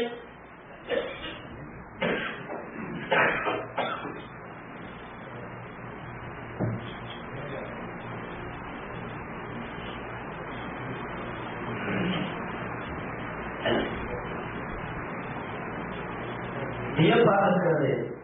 வாலிபர் சமுதாயத்தை யோசித்தார்கள், தெரிஞ்சோ தெரியாமலையோ மிக மிக சரியான கணித்து தொலைநோக்கு பார்வையில் அச்சராட்சி ஒரு அதிகம் சொன்னார். என்ன தெரியுமா? அச்சபாபத்தும் வாலிபம் என்பது பைத்தியத்தின் ஒரு பகுதி. இது ஒரு அதிகம். என்ன அழகா பேசுகிறாரா? ஏன்னா இதெல்லாம் பைத்தியகாரம் பண்ற வேலை. யாரையாவது பார்த்த உடனே அப்படியே அவ்வளவு பார்க்கிறது. வாலிபம் என்பது பைத்தியத்தின் ஒரு பகுதி. இளைஞர்களை பாராட்டியும் புகழ்ந்தும் வந்திருக்கிற வார்த்தைகளின் அதே சமவீதத்தில் இளைஞர்களை பழித்துரைக்கின்ற அல்லது அவர்களை இடித்துரைக்கிற வார்த்தை இந்த வார்த்தை சொற்பத்தும் பைத்தியத்தின் ஒரு பகுதி. நிறைய பைத்தியம் பார்க்கணும்ல, பூரா கிரிக்கெட் பைத்தியமா சுற்றுது, கொஞ்சம் சினிமா பைத்தியமா சுற்றுது, இப்ப அதிகமா காதல் பைத்தியமா சுற்றுது, இன்டர்நெட் பைத்தியமா சுற்றுது, பேஸ்புக் பைத்தியமா சுற்றுது, எல்லா பல்வேறு பைத்தியங்கள். சொல்லாத சதானி செல்லும் வாலிபமே பைத்தியத்தின் ஒரு பகுதி. ஒரு பகுதினா வேறு சில பகுதி நன்மைக்கு நம்மை இழுத்து செல்லக்கூடிய பகுதியும் உண்டு. ஆனால் பெரும்பாலான பேர் இன்றைக்கு இருக்கிற இந்த பைத்தியங்களில் தான் இருக்கிறார். குறிப்பா இந்த இணையதளங்களுடைய பைத்தியம். ஒரு தண்ணி குடிக்க மாட்டேங்கிறான், டீ குடிக்க மாட்டேங்கிறான், சாப்பிட மாட்டேங்கிறான், அப்படியே இப்படி இப்படி இப்படி இப்படி இப்படி இப்படி என்ன போகுதுன்னு தெரியல, எவ்வளவு வருதுன்னு தெரியல, என்ன பண்றான்னு தெரியல. நம்ம சில பேர் வீட்டுல நடிச்சுட்டு இருக்காங்க, என் பையன் கேம் விளையாண்டு இருக்காங்க. அவன் உங்க மேலேயே கேம் விளையாட்டு இருக்காமா. உலகத்துல எல்லாத்தோடையும் தொடர்புல இருக்கிறாங்க. சர்வசாதாரணமா இந்த நாட்டில் எப்படின்னு தெரியல. சென்னையிலாம் இப்ப நிறைய பேஸ்புக்ல வாசனம் தான் பூரா பனியனே அதான் போடுறான், டிஷர்ட். பேஸ்புக் பனியன்ல சில பேர் சில வார்த்தையெல்லாம் எழுதுவாங்க தெரியுமா? சில பேர் எழுதிட்டு வந்து அந்த வாக்கியோட எல்லாம் சொல்லுவாங்க. குடும்ப குடும்பம்னு தெரியல, அவ்வளவு மோசமா இருக்கு வாக்கியம். அதோட இருக்கு டபுள் ட்ரிபிள் மீனிங்ல இருக்கு. ஏன்னா அதையெல்லாம் போட்டுக்கலாம். இன்னைக்கு வழிவாசல் மணியன்ல பேஸ்புக் மணியன் தான். என்னமோ இந்த பிரச்சாரத்தை முன்னெடுத்துட்டு போய் உலகம் பூரா கொண்டு போற மாதிரி பின்பற்றுங்கள் குரானை அப்படிங்கிற மாதிரி இருக்கிறாங்க. அப்படி ஒரு வாக்கியம் போட தெரியும் போட்டு if I am not on Facebook more than 2 days please phone call police. இதுக்காக 2 நாளைக்கு நான் பேஸ்புக்ல வரலன்னா உடனே போலீஸ் கூப்பிடுறேன். நீங்க எவ்வளவு அடிக்டா இருக்கும் தெரியுமா? உள்ள வரலாம் தெரியுமா? more than 2 days உள்ள வரல நான் கூப்பிடுக்கலாம். என்ன போலீஸ் கூப்பிடு. அப்ப என்ன 24 மணி நேரத்திற்குள்ளாக நான் தொடர்புல வந்துடுவேன். நான் அதுலதான் இருப்பேன். குரான் ஓதுகிற வாலிபர்களை உங்கள் கண்களுக்கு எங்கு கிடைக்கிறார்கள் சொல்லுங்க? இல்ல, ஏதாவது ஒரு ரமலானில் ஒரு அச்சுடைய காலத்தில் ஒரு சீசன் தினாவத்துகளாக மாறி போயிருக்கிறத ஒழிய நபிமார்களின் வரலாறுகளோடு வலிமார்களின் வரலாறுகளோடு குரான் திலாவத்தோடு இருக்க வேண்டிய இதயங்கள் முழுக்க முழுக்க இன்றைக்கு இணையதளங்கள், குறிப்பாக அதற்குள்ளே சமூக வலைத்தளங்கள், பேஸ்புக்லையும் ட்விட்டர்லையும் இவர்களுடைய விரல்கள் குரானை வருடியதை விடவும் பேஸ்புக்கினுடைய முகவரிகளை வருடி கொண்டிருப்பதுதான் அதிகம். நான் முதல்ல சொன்ன மாதிரி நீங்க எவ்வளவு பெரிய விஷயத்தை சொன்னாலும் ஒன்னும் கண்டுக்க மாட்டான். ஆம்பளை சொன்னான் ரொம்ப ஒரு வார்த்தை அவ ஒண்ணு சொல்ல அப்படின்னு ஒண்ணு போடுவா. உடனே போய் என்னமோ தத்துவம் கட்டு மாதிரி இன்னைக்கு ஞாயிற்றுக்கிழமை அவ எது சொல்லிட்டாங்க? முதல்ல இவர்கள் துரத்துவது ஒரு பக்கம் இருக்கட்டும். நீ இந்த மாதிரி கருத்து சொல்றதுக்கு நீ அங்கிருந்து வர அல்லாம வீட்டுல இருக்க வேண்டிய உள்ள நீ உன் போட்டாவை போட்டு உன் கருத்தை சொல்லி சில பேர்லாம் ரொம்ப சூட்டின்னு நினைப்பு அங்க வந்து புர்காவை போட்டு நிக்கிறாரோ மூஞ்சியை மட்டும் காட்டி பேருக்குள்ள வந்து புர்காவை வச்சுட்டு மூஞ்சியை காட்டிட்டு யாரும் நிக்க சொன்னா அப்படி ஏதாவது இருந்து துறையாதுன்னா போட்டா இல்லாம இருந்து துறையலாமல்ல. நான் வாலிப வயதுல இருக்கிற பெண்களுக்கு சொல்லுறேன், தயவுசெய்து உங்களுடைய போட்டோக்கள் இருக்குமானால் பேஸ்புக்ல இருந்து எடுத்து விடுங்கள். விரிவாக எனக்கு பேச சந்தர்ப்பம் இல்லை. ஒரு முகப்படத்தை மாத்திரம் வைத்து எப்படியெல்லாம் அதை ஆபாச தளத்தில் பயன்படுத்துகிறார்கள் என்பதை இந்த காலத்தில் உள்ள எல்லாருக்கும் தெரியும். ஒரு பெண்ணுடைய முகம் மாத்திரம் அந்த முகத்தினுடைய போட்டோ மாத்திரம் கிடைத்துவிட்டால் எல்லா விதமான அசிங்கங்களை அரங்கேற்றுவதற்கு அந்த முகப்படம் காரணமாக இருக்கும் என்றால் இந்த முகப்புத்தகத்தில் பேஸ்புக்ல கொண்டு வந்து அதை போடணும். சில பேர் எல்லாம் அவங்க அக்கா தங்கச்சி குடும்பம் எல்லாத்தையும் போடுறது, போட்டோவை போடுறது, வீடியோவை போடுறது, தன்னுடைய குழந்தைகளை பதிவிடுவது. இது என்னவோ மிகப்பெரிய ஆர்எஸ்எஸ் பஜார் மாதிரியும் உள்ள போய் இடம் கிடைச்சதாங்கிற மாதிரியும் அத்தனை இளைஞர்கள் இதுல நடக்கிற போலித்தனம் எல்லாம் நிறைய இருக்கு. நான் அந்த பயான்ல சொல்லணும்னு அவசியம் இல்லாத அளவுக்கு குறிப்பா இன்னைக்கு இருக்கிற பெரியவங்களும் நாங்கள் அஜந்து வாழ்வு தெரிஞ்சு உற்சாக தெரிஞ்சு வச்சிருக்கிற அளவுக்கு அதிகமா வாய்ப்புகள் தெரியும். எந்த பயிலும் அவனோட சொந்த பேர்ல இல்லை, மூலம் பேர மாத்திடுவான், யாரும் கண்டுபிடிக்க முடியாது. உங்க பையன் எந்த பேர்ல இருக்காங்க, அவன் ஒரு பேர்ல இருப்பான். சரி அவன் போட்டா அவன் சரியா போடுவானா அப்படின்னா அவன் போட்டாவும் போட மாட்டான். அதை எல்லாரும் வரட்டும் அப்படின்னு சொல்லிட்டு பொம்பளை போட்டாவும் போடுவான். ஆமா, நிறைய அப்படித்தான் இருக்கு. வயசை மறைக்கிறது, போட்டோவை மாற்றுறது, அதை மறைக்கிறது, இன்னைக்கு அத்தனையும் இதுல எல்லாம் தொடர்ந்து இல்லாத பல பேர் நீங்க புதுசா இருக்கும். அது என்னமோ ஒரு உலகம் ஒன்று சொல்லிட்டு இருக்காருன்ற மாதிரி இன்னைக்கு உள்ள பள்ளிக்கூட மாணவர்கள்ல இருந்து கல்லூரி மாணவர்கள் இருந்து அத்தனை பேரும் துவங்கி 10-12 வருஷத்துல இன்னைக்கு சுமார் 70 கோடி பேர் உள்ள உட்கார்ந்துருக்கிறான். முழுக்க அதிகம் வாலிபர்கள், 90% வாலிபர்கள். உலகம் பூரா 70 கோடி பேர் உள்ள உட்கார்ந்து யாரோடாவது அல்லது எவனோடாவது, அது பெண்ணாக இருந்தால் எவனோடாவது அவர் தொடர்பில் இருக்கிறார்கள் என்றால் மிகப்பெரிய ஆபத்தை நாம் எதிர்நோக்கி கொண்டிருக்கிறோம் அல்லவா? சரி, தொலைந்து பெரிய வயதான நல்லது கட்டது தெரியவில்லை, 20 வயசுக்கு மேலதான இல்ல உள்ள அந்த மாதிரி சமூக வலைத்தளங்களை கணக்கு வைத்துக் கொள்வதற்கு 13 வயசு போதும். 13 வயசும் கூட ஒரு 10 வயசு பையன் 13 வயசு சொன்னாலும் அது மாற்றம்லாம் சொல்றது இல்லை. இல்லைன்னா அக்கௌண்ட் ஓபன் ஆயிடுது. ஆமா, சில பேர் 5வது 6வது படிக்கிறவங்க அக்கௌண்ட் வச்சிருக்கான். யார் யார் இருக்கிறார்கள் என்று யூகிக்க முடியாத அளவுக்கு பற்றிய செய்திகளும் படங்களும் மிக அதிகமாக கொச்சைப்படுத்தப்படுகிற, நல்லா சொல்றதுன்னா சதை வியாபாரம் நடக்கிற ஒரு இடம் என்கிற ஒவ்வொரு நாளும் பதிவேற்றப்படுகின்ற ஆபாசங்களுடைய உச்சகட்டம் அங்குதான். பொம்பளைகளுக்கு பின்னால கோடிக்கணக்கான இளைஞர்கள், சில பேர் சின்ன வயசு பிள்ளையை தூக்கி படத்தை போட்டுட்டு நல்லா விசாரிச்சு பார்த்தா கிளவியா இருக்கு. ஆமா, அதுக்கு பேஸ்புக்ல இருக்கணும்னு ஆசைப்படுறது. சென்னையில ஒரு கதை ஒன்று நடந்தது, பத்திரிகையில படிச்சிருக்கீங்க நினைக்கிறேன். ஏதோ ஒரு வயசான பொம்பளை தான் இருக்கும், ஒரு 50-55 வயசு, புருஷன்கிட்ட வெட்டிங் டே வச்சு சாரி கேட்டுருக்கு. இந்த பொம்பளைக்கு ஒரு ஆசை, வெட்டிங் டே வந்து எனக்கு இந்த சேலை எடுத்து கொடுக்கணும். அது என்ன விருப்பம் இருந்தாங்க, அம்மா உடனே இதெல்லாம் கேட்குறாங்க, போ வேலையை பாருங்களா, நீ ஒரு சேலை எடுத்து தர மாட்டேங்கிறாங்க, பாரு என்னை பின்பற்றி எத்தனை பேர் இருக்காங்கன்னு பாருங்க. அவன் பேஸ்புக்ல இருக்கா, அது சின்ன வயசு பிள்ளையோட போட்டோவை போட்டுட்டு மறைமுகமா கிளறி உள்ள இருக்கா. எனக்கு திருமண நாள் வருகிறது, பட்டுப்புடவை பரிசளிக்க உங்களில் யார் தயார்? எத்தனை பேர் நம்முடைய சொல்லர்கள் நிறைய இருக்காங்க இல்லையா, அவங்க எல்லாம் கிளம்பிட்டா போறான். நாங்க ரெடி, நீ வாங்கிக்கிறதுக்கு எங்க ரெடி? எவனுக்கு வயசு 55 தெரியல. ஆமா, தெரிஞ்சிருந்தா ஒரு சிங்கிள் கருத்து கூட தர மாட்டாங்க, எல்லாம் ரெடி. இப்ப அந்த பெண்ணுடைய பேர் பத்திரிகையில வந்து செய்தி சொல்றேன், பொய்யான குறைவுகள்லாம் இங்க வந்து சொல்லல. சுமார் 42 பேரு சேலை எடுத்து கொடுக்க ரெடியாகி குறிப்பிட்ட டவலுக்கு கீழே வர சொல்லி 42 பேருடைய சேலையும் தயாராயிருக்கு, சர்வர் இருக்கு. கடைசியில மறுநாள் ஒரு பதிவு போட்டிருக்கா, 42 சேலைகளை எடுத்து தருவதாக 42 பேர் சொல்லியிருக்கீங்க. எல்லா பயிலுமே 30 வயசு கீழே இருக்கீங்க.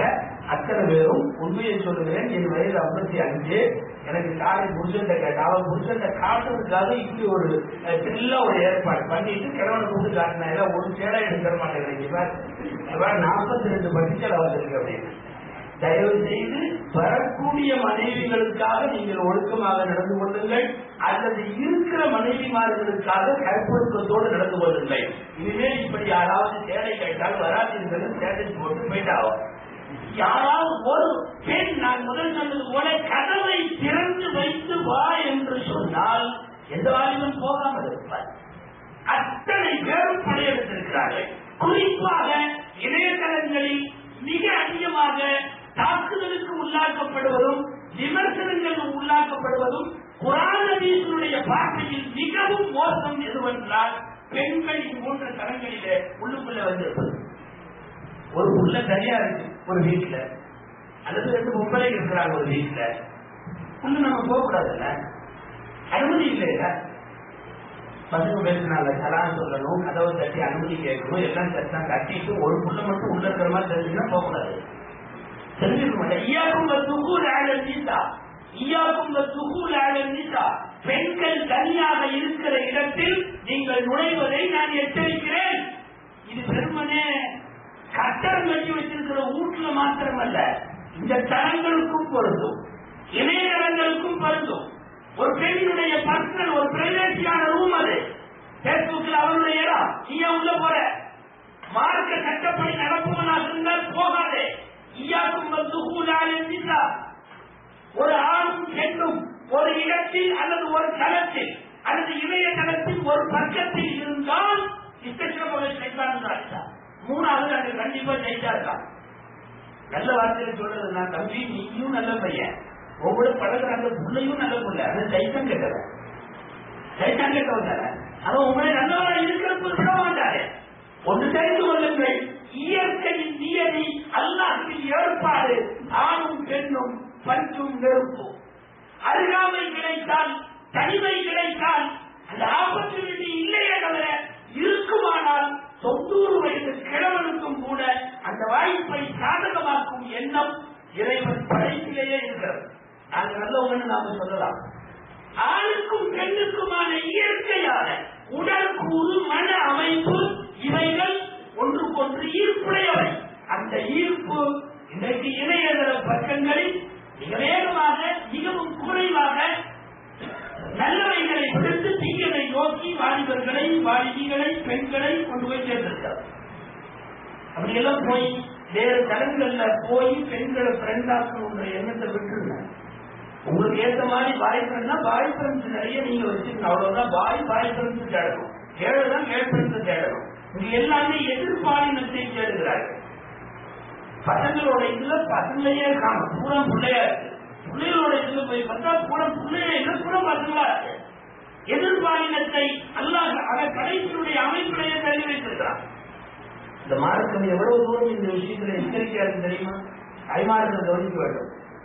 குர்ஆன்ல இருக்கு, வீட்டுல வேலை செய்யறவங்க பருவ வயதுக்கு வராதவங்க கூட வீட்டுல இருக்கிற பெண்களுக்கான ரூம், தாயோ தங்கையோ அக்காவோ உங்களுக்கு தனித்தனி ரூம் இருந்தா அந்த ரூம்ல கூட எல்லா நேரமும் உள்ள நுழைய வேண்டாம் அப்படின்னு யாருக்கு சொல்றாங்கன்னா வேலைக்காரங்களுக்கும் பருவ வயதுக்கு வராதவங்களுக்கும்.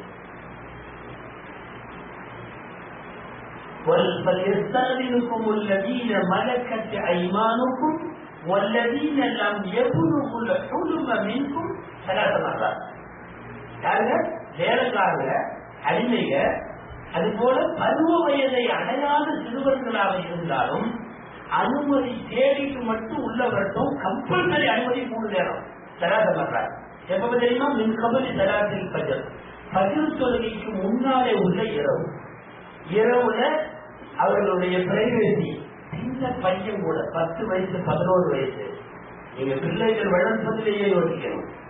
10-11 வயசு இன்னும் பருவத்தை அடையல, பருவத்தை அடையாதன அந்த ரூம்குள்ள நுழைய வேண்டாம். மின் கபலி தராத்தில் பஜர்.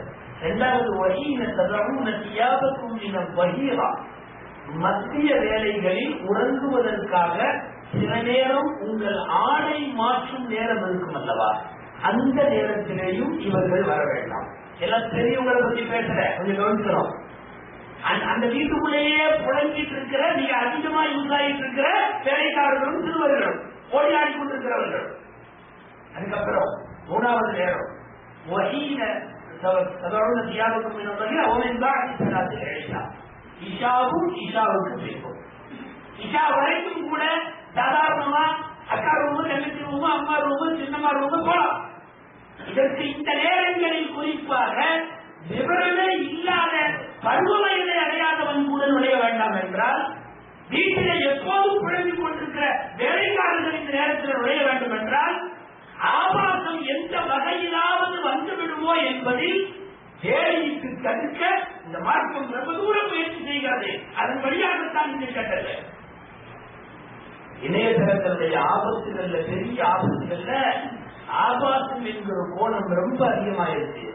பச்சையாக போட்டோக்களை பகிர்ந்து கொள்வோம். சாதாரணமா ஆன்லைனுக்குள்ள போனாலே நீ என்னதான் சூப்பியா கிளாஸ் கேட்டு உட்கார்ந்து இருந்தாலும், நீ என்னதான் பிரயாணம் பண்ணிட்டு உட்கார்ந்து இருந்தாலும், குறுக்க எவ்வளவு ஒரு போட்டோ வந்து ஒரு செய்த போயிடுவாங்க. நடக்கா இல்லையா? ஓடிட்டு இருந்து குரான் ஓடிட்டு இருக்கும், அல்லது மக்கள் இன்னும் சொல்லுங்க வச்சுட்டு இருப்பாரு. இந்த முன்னே எனக்கு என்ன நினைச்சு போறதா இல்லையா? நடக்கிறதா இல்லையா? இந்த அத்துமீறல்கள் அத்தனைக்குமான களம் இதுல இன்னொரு முசீபத்து இருக்கு. என்னன்னா ரொம்ப அதிகமா இப்போதான் இந்த தலாக்கு நடக்கிறதுக்கு இது காரணமா இருக்கு. நிறைய தலாக்கு, ஆன்லைன் தலாக்குன்னு விடுறான். லட்சுமி எழுதி பஞ்சாயத்து மணி தலாக்கு இருக்கு. அந்த காலத்துல பெரிய இதா இருக்கும். ஸ்டார்டிங்ல தலாக்கு விடுறான். ஒரு மெசேஜ்ல முடிச்சா வேலைய 30 வருஷம் வாழ்க்கையா 3 வரையில தலா ரெண்டு முடிஞ்சிருக்கு. அப்புறம் அங்க என்ன வேணாலும் ஆகட்டும். ஸ்டார்டிங் தலாக்குகள், மொபைல் தலாக்குகள், மொத்தமா ஆன்லைன் தலாக்குகள், இந்த பேஸ்புக் இந்த மாதிரி விவகாரங்கள்ல இருக்கிறதுனாலயே இப்ப நிறைய தலாக்காயிருக்கு. என் மனைவி பேஸ்புக்ல இருக்கிறா, அங்க கூட 40-50 பேர் இருக்கான், ஃப்ரெண்ட்ஸா இருக்கிறான். நான் அதை வேணும்னு சொன்னேன், கேட்க மாட்டேங்கிறா. இது என்னோட உரிமைங்கிறா. நான் தலா போறேன். நிறைய தலாக்குகள் இந்தியாவில். ஒரு காலத்துல எவனாவது ஒருத்தன் விடுவான், அதை கூட கெட்ட வார்த்தை மாதிரி சொல்லுவாங்க. அவரு பொண்டாட்டிய அந்த வார்த்தை சொல்லிட்டாராமா அப்படிம்பாங்க. அந்த வார்த்தை தலாக்குன்னு கூட சொல்ல மாட்டாங்க அந்த காலத்துல. அவ்வளவு ஒண்ணு பொதுவா நான் வாலிபர்களுக்கு ஒரு செய்தி சொல்றேன். உண்மை என்ன தெரியுமா? பழைய காலத்துல உள்ள பெரியவங்களுக்கு படிப்பறிவு அதிகமா இல்லை. ஆனா யாரும் அப்படியெல்லாம் தப்புன்னு தெரியல. தலாக்காக 1000 அனுசரணைகளோடு வாழ்ந்தார்கள். அட்ஜஸ்ட்மெண்ட் என்று சொல்லுகிறவங்களா குடும்ப வாழ்க்கையினுடைய அடிநாதம் சூழ்ச்சி. இந்த அட்ஜஸ்ட்மெண்ட் முதல் தலைமுறையிடத்தில் இருந்ததை போல இன்னைக்கு இல்லை. இப்பதான் கல்யாணம் 3 மாசத்துல தரா, 6 மாசத்துல தரா, வர்ற வேகத்துல இவனும் படிச்சிருக்கான், அவனும் படிச்சிருக்கான், இருவரும் படித்திருக்கிறார்கள். வேகம், அவர்களுக்கிடையே இருக்கிற ஈகோ, அவர்களுக்கிடையே இருக்கிற மன அழுத்தம், எந்த வகையான சுதந்திரத்தையும் இழக்க தயாராக இல்லை. தப்புட்டு கொடுக்கிறார்கள். பெரும்பாலான பெண்கள் இன்றைக்கு இளவயது கணவன்மார்கள், இளவயது மனைவிமார்கள். தலாக்கே இல்லாமல் பல 1000 வருடங்கள் வாழ்ந்த பெரியவர்கள், மூதாதையர்களுடைய வாழ்க்கை நீங்க வேணும்னா நினைக்கலாம். அவங்கதான் படிக்காத மூதாதையர் இல்லை, படிக்காத மேதைகள். பட்டமா இல்ல, பின்னாடி பிஇ இல்ல, எம்ஏ இல்ல, பிஹெச்டி இல்ல, ஒண்ணு இல்ல. ஆனாலும் வாழ்க்கையை அர்த்தமுள்ளதாக புரிந்து கொள்ளுகிற பக்குவம் பெரியவர்களிடத்தில் இருந்தது. இன்றைக்கு இருக்கிறவர்கள இல்ல. உங்களுக்கு தெரியும், ஹராமான எல்லாம் அல்லாவுக்கு பிடிக்காது, ஹலாலால எல்லாம் அல்லாவுக்கு பிடிக்கும். ஆனா தலாக்கு மட்டும்தான் ஹலாலு அல்லாவுக்கு பிடிக்காது. ஹலாலு அல்லாவுக்கு பிடிக்காது. அபுதலுல் ஹலாலி இலல்லாஹி அஸ்ஸலாத். அழகான வார்த்தை நாயகம் சேர்த்து சொன்னார்கள். ஹலாலை அல்லாஹ்வுக்கு கோபமானது, தலாக்கு மட்டும்தான். இது எல்லாம் ஹலால் இறைவனுக்கு உகந்தவை. எத்தனை தலாக்குகள்! குறிப்பாக இணையதளங்களில் என் மனைவி மிக அதிகமாக உலா வருகிறாள், மேய்கிறாள், அரட்டை அடிக்கிறாள், நண்பர்களை சேர்க்கிறாள் என்ற காரணத்திற்காக தலாக்கு. நீ உள்ள பிள்ளையெல்லாம் அப்படித்தான் இருக்கு. பேஸ்புக் எல்லாம் ஒன்று வானாமா, அதை நீ என்ன சொல்றது? இதெல்லாம் எங்களுடைய சுதந்திரம், பெண் சுதந்திரம், பெண்ணிய மாறி போய் அடிமைத்தரமா போயிடுச்சு. என்ன சொல்ற? இப்போ வார்ப்படம் பஞ்சாயத்து உடனடியா டைவர்ஸ் பாடலாம் போய் என்னது பிரியத்தோடு பிரிகிறோம்னு சொல்லிட்டு போயிடறாங்களாம் 2 பேரும். நாங்கள் நட்போடு விடைபெறுகிறோம் அப்படின்னு. இது என்ன திருமணம்? அது வேறு 1000 காலத்து பையன். நீங்க என்னன்னா ரொம்ப சிம்பிளா போய் முடிச்சுக்கிறாங்க 2 பேரும். போயிட்டு வரேன் பை, நீ வேற எந்த போறேன், நான் யாரோட பார்த்துக்கிறேன். இவ்வளவு சாதாரணமாக போய்விட்டு திருமண வாழ்க்கை. இந்த அப்ளிகேஷன்கள் நம்ம நாடுகள்ல அதிகமா வர்றது ஆண்கள் இருந்தாலும் வந்தா இல்ல, எல்லாம் பொம்பளைகள் இருந்தான். மிக அதிகமா என்னை இவரிடமிருந்து பிரித்து வையுங்கள், இவர் எனக்கு ஒத்து வராதவர். ஏன்னா அந்த மாதிரி தெளிவா காலேஜ் எல்லாம் முடிச்சிருக்கு. எது அந்த புள்ள அதெல்லாம் முடிச்சதுனால அவ்வளவு சீக்கிரம் இவருக்கு இந்த மாதிரி டீ வேணா கடையில போய் முடிச்சுவா. இங்க வந்து டீ வைக்கணும்லாம் கேட்கக்கூடாது. இதுக்கெல்லாம் நான் வரல. இந்த தலைமுறையும் போன தலைமுறை தாய்மார்களும் பயமாறு. இந்த இவங்களும் நிறைய பேர் படிச்சாலும் படிக்காதுன்னு சரி, ஆம்பளையும் நிறைய பேர் அப்பாவியா உள்ள மாட்டேங்கிறாங்க. ஒரு காலம் இருந்தது ஆண் ஆதிக்கம், ஆண்கள் அடிக்கிறார்கள் அப்படின்னு. இப்பெல்லாம் பெண் ஆதிக்கம், தாய்மார்கள் நோய்க்கு கூடாது. பெரும்பாலும் அப்படித்தான் நடக்குது. பெண்ணியம் பெண் ஆதிக்கம் அதிகமா இருக்கு. இனி நாம போராடணும், ஆண்களை காப்பாற்று, பெண்ணுடைய அடக்குமுறையில இருந்து காப்பாற்று. என்ன உண்மை என்ன தெரியுமா? இதுல பத்திரிகையில படிச்ச ஒரு செய்தி, சொர்க்கத்துல 2 போர்டு இருந்தா 2 வழி. அதற்கு சொல்றதுனால சொர்க்கத்துக்கு திருப்பி நினைக்க வேணாம், நான் பத்திரிகையில படிக்கிற செய்தி சொல்றேன். மனைவியை அடக்கியவர்கள் ஒரு வருஷம், மனைவிக்கு அடங்கியவர்கள் ஒரு வருஷம், 2 வருஷம். இது ஒரு ஆள் போன நேரம் மேல போனா எல்லாமே அந்த தான் இருக்கு. இதுல மனைவிக்கு அடங்கியவர்கள் நடத்திப்போ எல்லாமே டோட்டலா அந்த கரண்ட் அடங்கியவர்கள். அடங்கியவர்கள் ஒரு ஆணுக்கு ஒரே ஒருத்தர் நிற்கிறாங்க.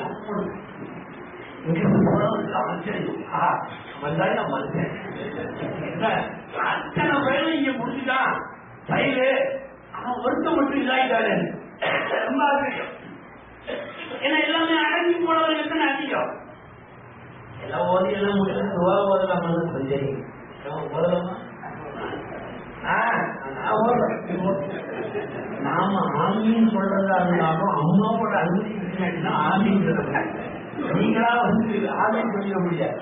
அல்லாத பெடிசனா இருந்தாலும் இங்கிருந்து வரணும். அப்படி இங்கிருந்து போனாரு ஒரு ஆள், நேரம் அவனை புரிஞ்சு கையை கொடுத்துட்டு என்ன எல்லாம் நாங்க பூரா முடிஞ்சிட்டோம், நீ ஒருத்த மட்டும்தான் செஞ்சோம். அப்படியே அழகி போய்ய அவன் முடிச்சான். என்ன ஒரு மாதிரி முடிக்கானே சரியில்லாம உனக்கு வாழ்த்து சொல்றேன். நான் தான் வாழ்த்தெல்லாம் இருக்கோம். நான் இங்க என் வயசை வச்சு சொல்லிச்சு அதெல்லாம் சொல்றேன்.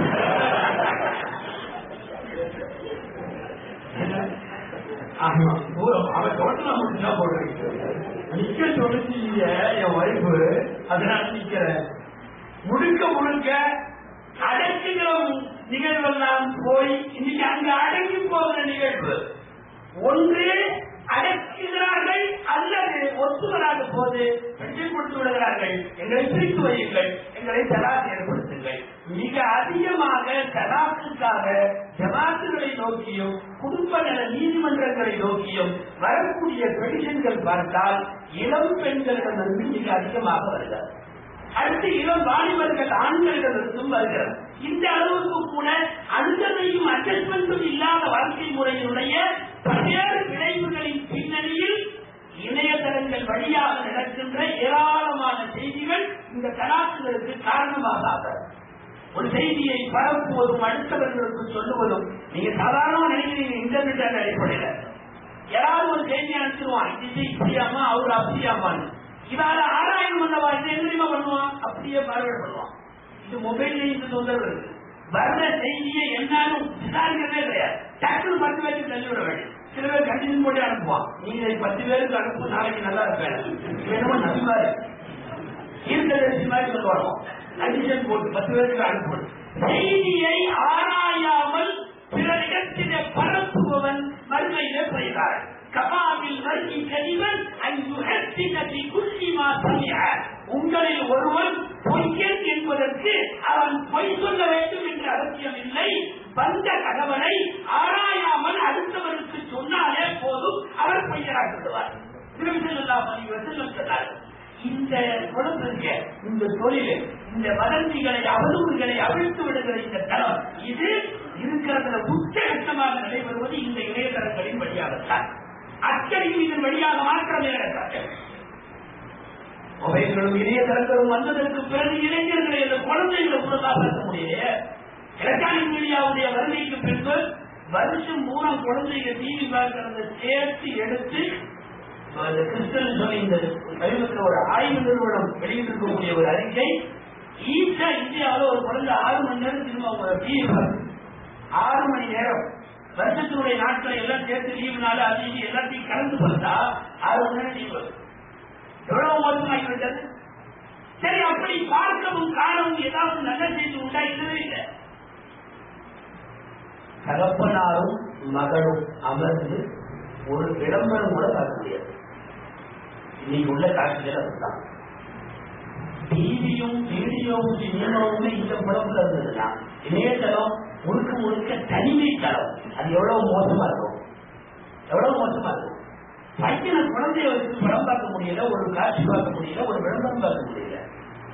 வேடிக்கையா சொல்லுவாங்க அதிகமாக யாரும் படமா இருந்துருக்காரு, பக்கத்துல மகன் இருந்திருக்கான், சினிமா பார்த்துட்டே இருந்திருக்காரு, என்னமோ ஒரு பாடல் காட்சி மோசமா வந்திருக்கு, கொஞ்சம் ரொமான்டிக்கா அது கொஞ்சம் அதிகமா இருந்திருக்கு தெரியுது. இவரு அது ஆறு வர நேரத்துல சொல்லிட்டாரு, டேய் போய் தண்ணி எடுத்துருவான். அவன் அந்த ரூம்ல இருந்து அனுப்பிவிட்டாரு. அவன் தண்ணி எடுக்க போயிட்டு வந்தான். இந்த காட்சி முடிஞ்சிருச்சு. இவருக்கு தெரிஞ்சு நான் ஒரு பார்த்துட்டோம், பையன் பார்க்கறேன். கொஞ்ச நேரம் கழிச்சு அதோட மோசமா இன்னொரு காட்சி இருக்கு. என்ன பண்ணலாம்னு யோசிச்சு இருக்காரு. இப்ப அவன் கேட்கிறான், தண்ணி எடுத்து வந்தா அவர் எவ்வளவு தண்ணி எடுத்து வந்தா தண்ணீரா அவனை ஆஃப் பண்ணி போட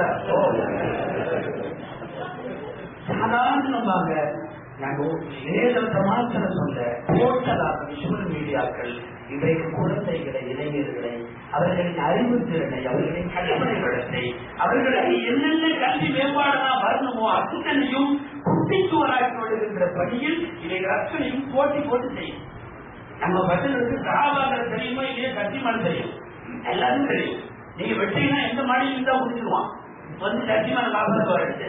தொடர்களை பார்க்கிறான். அந்த தொடர்களில சினிமாக்களை, நாடகங்களை, தொடர்கள் தான் நேற்று சொல்லுங்க. நம்ம அம்மா மார்கள பூரா அதுல அடிக்கடி உள்ள உட்கார்ந்துக்கிறப்போ அப்புறம் இருக்கிற குழந்தைகளையும் இருக்கிற வாய்ப்புகளையும் பேசி என்ன பயன்? மொத்தமாக இன்றைக்கு இந்த காணொலிகள், ஊடகங்கள், இணையதளங்கள் எல்லாரையும் எல்லா கலப்பையும் சேர்த்து மிக மோசமாக ஆகியிருக்கிறது. அதனுடைய விளைவாகத்தான் இளைஞர்களுடைய எல்லா விஷயத்தையும் பார்க்கிறோம். குடும்பத்துல குழந்தைகளும் மூன்று குடிமக்களாக இருக்கிற பெரியவர்களும் ரொம்ப முக்கியம். அது வந்து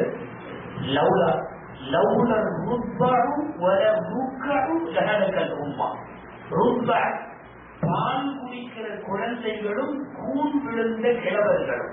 ருப்பா என பால் குடிக்கிற குழந்தை, ருக்கா என கூன் விழுந்த கிழவர்கள். லவுலர் ருப்பா வலர் ருக்காவு, பால் குடிக்கும் குழந்தைகளும் கூன் விழுந்த கிழவர்களும் இல்லை என்றால் இந்த உம்மத்து நாசமா இருக்கிறது.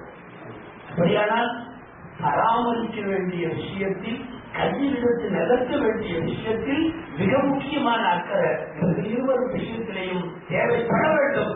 ஆனால் இந்த விஷயத்துல எங்க போய் சொல்றது, யார்கிட்ட சொல்றதுன்னு தெரியல.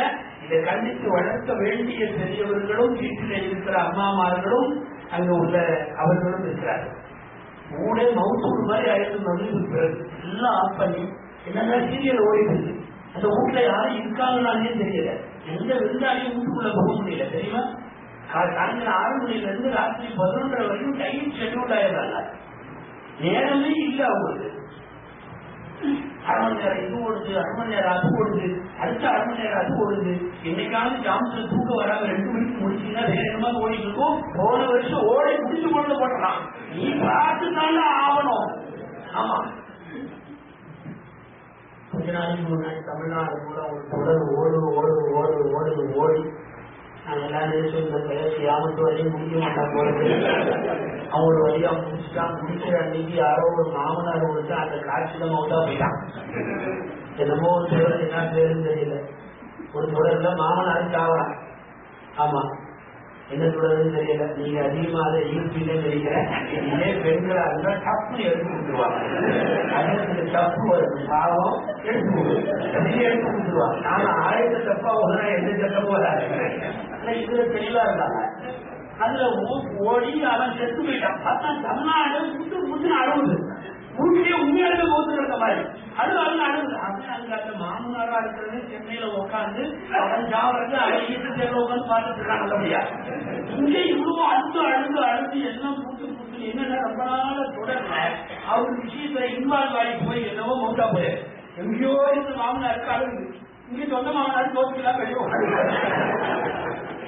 ஆமா, இந்த குழந்தை எப்ப முடியும், இவன் நமக்கு எப்ப ரொட்டி சுட்டு கொடுத்து நாம எப்ப சாப்பிட்டு. பல பேருக்கு இப்ப பெரியவங்களெல்லாம் வீட்டுல ரொட்டியே எப்ப தெரியுமா, அந்த விளம்பர இடையிலே தெரியுமா, கமர்ஷியல் பிரேக், அதுலதான் ரொட்டி கிடைக்குது.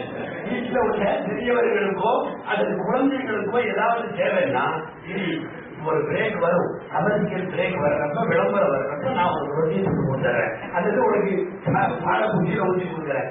எதுவாக இருந்தால் இந்த அளவுக்கு இவர்கள் உள்ளே போய் கிடக்கிறார்கள் என்றால் ஒட்டுமொத்தமாக மின் சம்பந்தப்பட்ட ஊடகங்கள் அனைத்தும் நம்மை நோக்கி தீய வழிகளை படையெடுத்திருக்கிறது.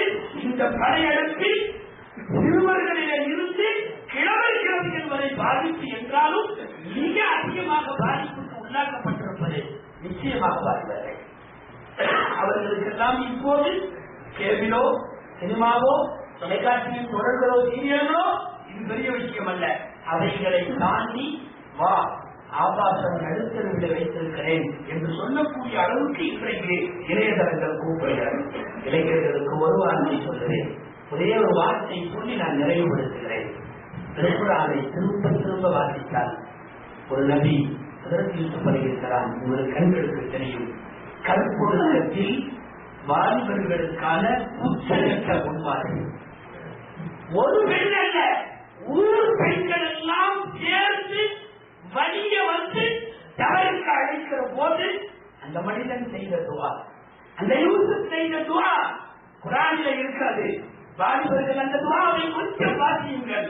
ரப்பி சிஜ்னு அஹப்பு இலைய மிம்மா யதுஊனனி இலைஹி ஃபஇல்லா தஸ்ரிஃப் அன்னி கைதஹுன் அஹப்பு இலைஹி வஅகுன் மினல் ஜாஹிலீன். இது துவா. ரப்பி, என் இறைவா, என்னை எந்த காரியத்துக்கு இந்த பொம்பளை எல்லாம் கூப்பிடுறாங்களோ அதை விட நான் ஜெயிலுக்கு போறது நல்லதா தெரியுது, என்ன தயவு செய்து ஜெயில போகும். உலகத்திலே குற்றங்களை செய்துவிட்டு சிறைக்கு போவார்கள். குற்றம் செய்யாமல் இருக்க சிறைக்கு போன ஒரே வாலிபர் அதற்கு யூசுப் ஜெயில போடு. ஏன்னா நீ இப்படி ஏதாவது பண்ண நீ மாத்திரம் என்னை பெண்கள் சூழ்ந்து கொள்ளுகிற இந்த வாலிபத்தில இருந்து என்ன நீ காப்பாற்றுகிறா யாருந்தா, நான் தவறில செய்விடுவேன், நான் அறியாதவர்களில் ஆகிவிடுவேன், என்ன ஜெயில போடு. அல்லாஹ் வாலிப துடுக்கோடு ஆண்மை வீரியங்களோடு இருந்த காலத்தில் எனக்கு பெண் தொடர்பு வேண்டாம் என்று ஜெயிலை கேட்ட அந்த நபியின் துவாவை ஏற்று அவரை குற்றம் இல்லாமல் ஜெயிலே போட்டார். சிறை கம்பிகளுக்கு பின்னாலே நீண்ட நாட்கள் அந்த கம்பிகளுக்கு பின்னாலே தன் தவா பணியை செய்து கொண்டு ஒரு தீர்க்கதரிசி உள்ளுக்குள்ளே தூங்கினார் என்றால் இதனுடைய பின்னணி உலகத்தின் அத்தனை வாலிபர்களுக்குமான செய்தி. கற்பொழுக்கத்தோடு வாழ்ந்த அவரின் வரலாற்றை மட்டும்தான் இறைவன் திருக்குர்ஆனை சூறாக்களில் அழகிய சூறா என்று பதிவு செய்கிறார். நபியே, நாம் உமக்கு வகி அறிவித்தவற்றிலெல்லாம் மிக அழகிய வரலாறு யூசுப் அலைஹிஸ்ஸலாத்துடைய வரலாறு என்றால் தன் கற்பை காப்பாற்றிக் கொள்ள, தன் ஒழுக்க மேம்பாடுகளை தக்க வைத்துக் கொள்ள ஒரு நபி சிறைக்கு கேட்டதை, சிறை வேண்டும் என்று கேட்டதை எல்லாம் இன்றைக்கு இருக்கிற வாலிபர்கள் யோசிக்க வேண்டும். பேஸ்புக், ட்விட்டர் மாத்திரம் அல்ல, இன்றைக்கு இருக்கிற இன்டர்நெட்டினுடைய மற்ற சமாச்சாரங்கள் அல்ல, காலப்போக்கில் இன்னமும் கூட அசிங்கம் நிறைய தடை விதித்து ஆடலாம். உங்களுடைய வாயில்கள் தோறும் தவறுக்கு அழைப்பு நிறைய வரலாம். ஆனால் அந்த தவறுகளின் போது கூட என் ரப்பு என்னை வருங்கால உண்மையின் வாழ்க்கையிலையும் மறுமையிலே மேம்படுத்த வேண்டும் என்கிற எண்ணம் மாத்திரம் இருந்தால் ஆபாச சிந்தனைகளில் இருந்தும் அவைகளை ஊக்குவிக்கிற கரங்களில் இருந்தும் வெளியே வாருங்கள். உங்களால் முடிந்தால் அல்லாஹ்வின் செய்தியை, ரசூலின் செய்தியை, உங்கள் மார்க்கத்தில் இஸ்லாத்தில் உங்களை கவர்ந்த அம்சங்களை, நீங்கள் படித்த எழுத்துக்களில் சிறந்தவற்றை அல்லது நீங்கள் கேட்ட பயான்களில் சிறந்தவற்றை, உங்கள் மனம் கவர்ந்த மார்க்க விஷயங்களை சகோதர காப்பர்களால் ஏராளமான பேர் இணையதளத்தில் இருக்கிறார்கள். இணையதளத்தில் நீங்கள் நல்ல பயன்பாடு செய்ய முடியும். இந்த கருத்துக்களை அவர்களுக்கு தெரிவியுங்கள். வா என்று கூப்பிட வேண்டாம், இந்த பதிவை மாத்திரம் போடுங்கள். அல்லாஹ் அவர்களை வா என்று கூப்பிட்டுக் கொள்வார். உங்கள் மூலமாக ஒரு ஆளுக்கு நேர்வழி கிடைப்பதற்கு இணையதளம் பயன்படுமானால் அந்த இணையதளம் வரவேற்புக்குரியது, இல்லாவிட்டால் அவை அனைத்தும் வருத்தத்திற்குரியது. எல்லாம் வல்ல அல்லாஹ் வாழுகிற வாலிபர் தலைமுறையை அசிங்கங்கள் ஆபாசங்கள் அத்தனையில இருந்தும் பாதுகாத்து கல்வி, அறிவியல், மருத்துவம், சமூகம், பொருளியல் உள்ளிட்ட நல்ல சமாச்சாரங்களுக்கு மாத்திரம் இணையதளங்களையும் இன்னும் கல்விகளையும் பயன்படுத்தக்கூடிய நல்ல நசீவை அல்லாஹ் நம் வாலிபர்களுக்கு தந்து நாளைக்கு தலைமுறையாக இருக்கிற இன்றைய சிறுவர்களை அல்லாஹ் எல்லா விதமான ஒழுங்கினங்களிலே இருந்தும் நமக்கு பாதுகாத்து பெயர் தடைக்கிற சந்ததிகளாய் இறைவன் அவர்களை ஆக்கி அருவானாக. ஆமீன். அஸ்ஸலாமு அலைக்கும் வரஹ்மத்துல்லாஹி வபரகாத்துஹு.